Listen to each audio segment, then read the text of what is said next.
पुत्रदा एकादशी क्या है, क्यों करते हैं? तो चलिए जानते हैं। पुत्रदा एकादशी साल में 2 बार होता है।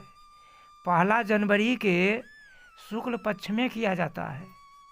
यह एकादशी विशेष रूप से संतान प्राप्ति के इच्छुक लोगों के लिए महत्वपूर्ण है।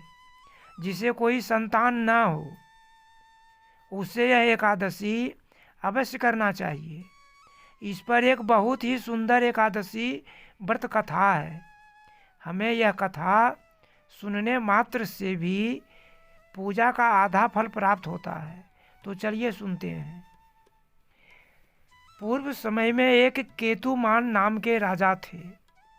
बहुत ही धार्मिक पूजा पाठ किया करते थे, भक्ति में लीन रहा करते थे और उनके पास में राजपाट की कोई कमी नहीं थी।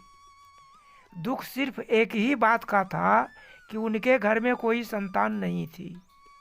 उनकी पत्नी रानी जो थी वो भी बड़ा धार्मिक थी। रानी को भी कष्ट बस इसी बात का था कि कोई संतान न था। राजा बस इसी बात से डरता था कि घर में पुत्र नहीं है, गृहस्थ नहीं है।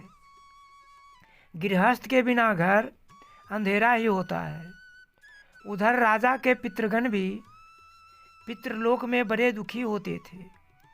वह कहते थे, इस राजा के बाद हमारा तर्पण कौन करेगा? और राजा भी जब तर्पण करता था, श्राद्ध तर्पण, तो रो रो कर बड़े दुखी होते थे। एक दिन राजा बड़ा दुखी हुआ और सोचा, बिना पुत्र के इस लोक में गति नहीं होगी। तो एक दिन राजा वन में यह सोचते हुए भ्रमण कर रहा था और जब भ्रमण करते समय राजा के दाएं अंग फरकने लगा। उसे लगा कुछ शुभ होने वाला है। तो वहाँ राजा जब आगे गए तो सरोवर में कुछ ऋषि लोग स्नान करते हुए दिखाई दिए। तो राजा ने उन्हें साक्षात दंडवत प्रणाम किया और पूछा कि आप कौन हैं? तो उन्होंने बताया, हम ऋषि गण हैं और आज पुत्रदा एकादशी पर स्नान करने के लिए आए हैं। ऋषि ने राजा से पूछा, तुम कौन हो? राजन, तुम दुखी से लग रहे हो। तो राजा ने बोला, पितृगण रोते हैं, घर में अशांति है, कुछ भी समझ में नहीं आता। राज पाठ, सुख, संपत्ति, धन, वैभव, ऐश्वर्य, सब कुछ समझ में नहीं आता। मैं दुखी रहता हूँ, क्या करूँ समझ में नहीं आता। तो ऋषियों को दया आ गई और केतुमान राजा से कहा, हे पुत्र, तुम दुखी मत हो। आज पुत्रदा एकादशी है।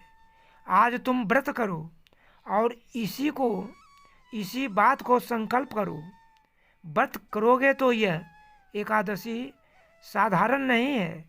यह एकादशी सिर्फ एक व्रत ही नहीं है, यह भगवान के अंग से निकली हुई द्वितीय शक्ति है। इसलिए तुम पुत्रदा एकादशी का व्रत करो। ऋषियों की आज्ञा मानकर उस राजा ने व्रत किया और 9 महीने के बाद उसके घर में एक सुंदर सा राजकुमार उत्पन्न हुआ और वह राजकुमार बहुत ही धार्मिक और धर्मनिष्ठ हुआ। तो भगवान श्री कृष्ण कहते हैं, धर्मराज, पौष मास की शुक्ल पक्ष की एकादशी को पुत्रदा एकादशी कहते हैं। जो मनुष्य इस एकादशी को करता है, जो मनोरथ होते हैं वह पूर्ण होता ही है। साथ में बिना पुत्र के कोई गृहस्थी है तो अधिक मन लगाकर यह व्रत करना चाहिए।